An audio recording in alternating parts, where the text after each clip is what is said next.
আমি সবার থেকে এবং সবকিছু থেকে আল্লাহকে বেশি ভালোবাসবো কিভাবে, কি কি আমল করব, আল্লাহকে সব থেকে বেশি ভালোবেসেছি এটা বুঝবো কিভাবে? যদি আপনার যে কোনো ক্ষেত্রে আল্লাহর বিধিবিধানকে আপনি সবকিছুর উপরে রাখেন, অন্য সবকিছুর সাথে কম্প্রোমাইজ করেন, কিন্তু আল্লাহর ক্ষেত্রে কোনো কম্প্রোমাইজ নেই, তাহলে বোঝা যাবে আপনি আল্লাহকে সবচেয়ে বেশি ভালোবাসেন। ইন্নাল মুহিব্বা লিমান ইউহিব্বু মুতিউ। কবি বলেছেন, কেউ কাউকে ভালোবাসলে তার প্রমাণ হলো তার আনুগত্য করবে, তার কথা শুনবে। অতএব আল্লাহর ভালোবাসার প্রমাণ হলো আল্লাহর আনুগত্য। এখন সবার চাইতে আল্লাহকে কিভাবে ভালোবাসবেন? সবার চাইতে আল্লাহকে বেশি ভালোবাসার জন্য আপনার মধ্যে ঈমান এবং তাকওয়ার বীজ বপন করতে হবে। আপনি যত বেশি মুত্তাকি হবেন, যত বেশি আল্লাহ ভীরু হবেন, যত বেশি আল্লাহর আদেশের অনুগত হবেন, তত বেশি আপনি দুনিয়াতে সুখ অনুভব করবেন। সুখ আল্লাহ তাআলা পৃথিবীর প্রাচুর্যে রাখেননি। আমরা পৃথিবীর প্রতিটা মানুষ মনে করি যে অনেক প্রাচুর্যে সুখ আছে। যাদেরকে আল্লাহ প্রাচুর্য দিয়ে দিয়েছেন তারা ফিল করেছেন যে এখানে আসলে সুখ নেই।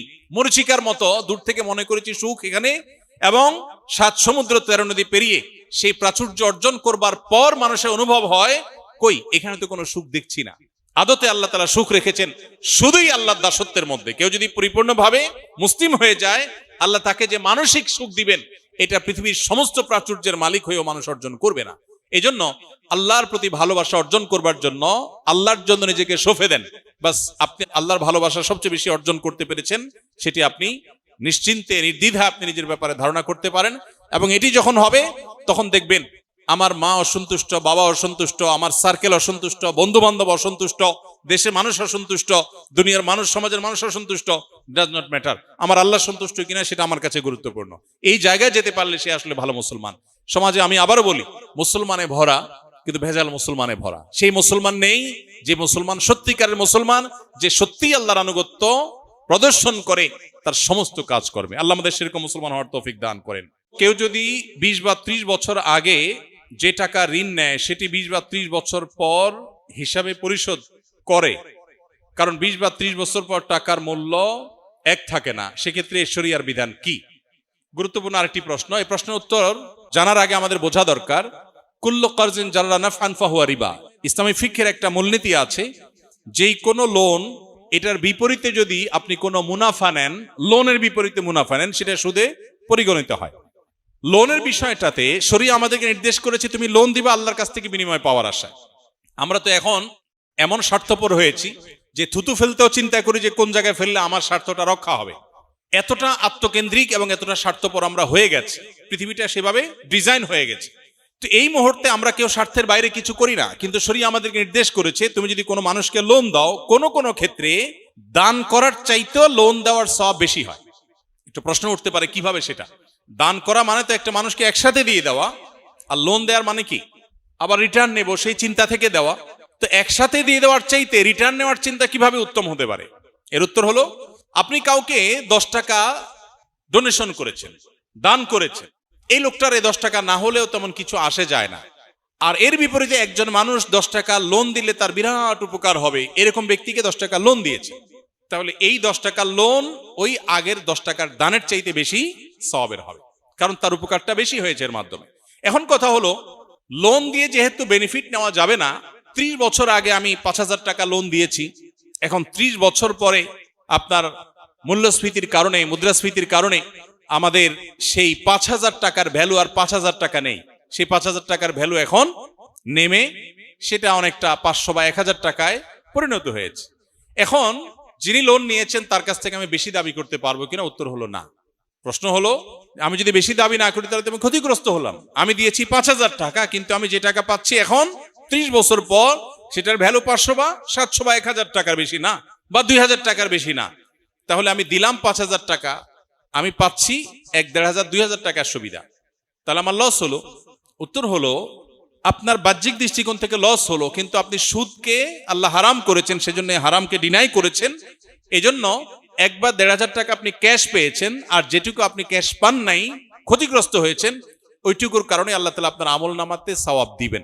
ইমানদারের হারাবার কিচ্ছু নেই, সবকিছুই তো দুনিয়াতে না, অনন্তকালের যাত্রা তো পড়ে আছে। সো এই জায়গাটাতে আমাদেরকে স্যাক্রিফাইস করতে হবে।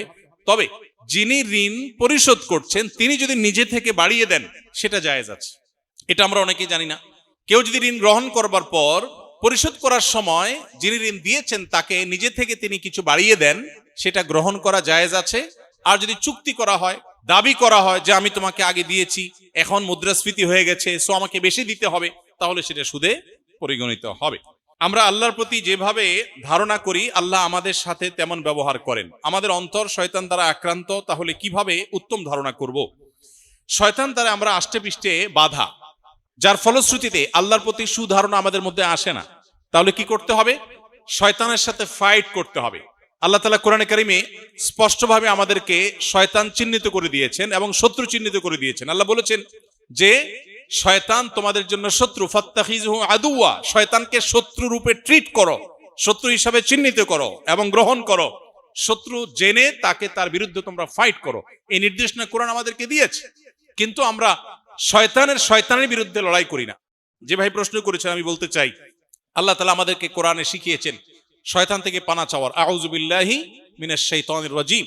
এই দোয়ার মাধ্যমে আমরা শয়তান থেকে পানাহ লাভ করব ইনশাআল্লাহ। আপনি হয়তো বলতে পারেন যে ভাই মুখে আউযুবিল্লাহ বললে শয়তান থেকে বেঁচে যাব। হ্যাঁ, এখন ভয়েস কমান্ডের পৃথিবী, এখন এটা বোঝার আগের মতো কঠিন না, এখন অনেক ইজি হয়ে গেছে। এখন আমি মোবাইলকে হাই শ্রী কলমুখ বললে সে সাথে সাথে কল দিচ্ছে। এখন আমি এসিকে কমান্ড করলে এসি চলছে, আবার কমান্ড করলে বন্ধ হয়ে যাচ্ছে। আমি কমান্ড করলে গাড়ির দরজা খুলছে, আবার দরজা লক হচ্ছে। আমি কমান্ড করলে অনেক কিছু হচ্ছে। মানুষের ভয়েস কমান্ড দিয়ে পৃথিবীর অনেক কিছু এখন হয়। তাহলে কোরআনের আয়াত পড়ে, আল্লাহ তাআলার শেখানো দোয়া পড়ে আমার অনেক কিছু হওয়ার বিষয়টি এখন বোঝা অনেক ইজি। একসময় সাহাবীদের জন্য বোঝা কঠিন ছিল, এখন বোঝা অনেক ইজি হয়ে গেছে। সো শয়তানের সাথে ফাইট যদি করি, আল্লাহর কাছে পানা চাই। আর শয়তানের যে পদাঙ্ক আছে, আল্লাহ কোরআনে বারবার করে বলেছেন শয়তানের পদাঙ্ক অনুসরণ করো না। শয়তান আমরা দেখি না, শয়তানকে আমরা শুনি না, অথচ কোরআনে আল্লাহ বলেছেন আদুউম মুবিন। শয়তানের ব্যাপারে আল্লাহ বলেছেন শয়তান হলো স্পষ্ট এবং প্রকাশ্য শত্রু। ইন্টারেস্টিং বিষয়, বহু শত্রু আমাদের আছে দুনিয়াতে।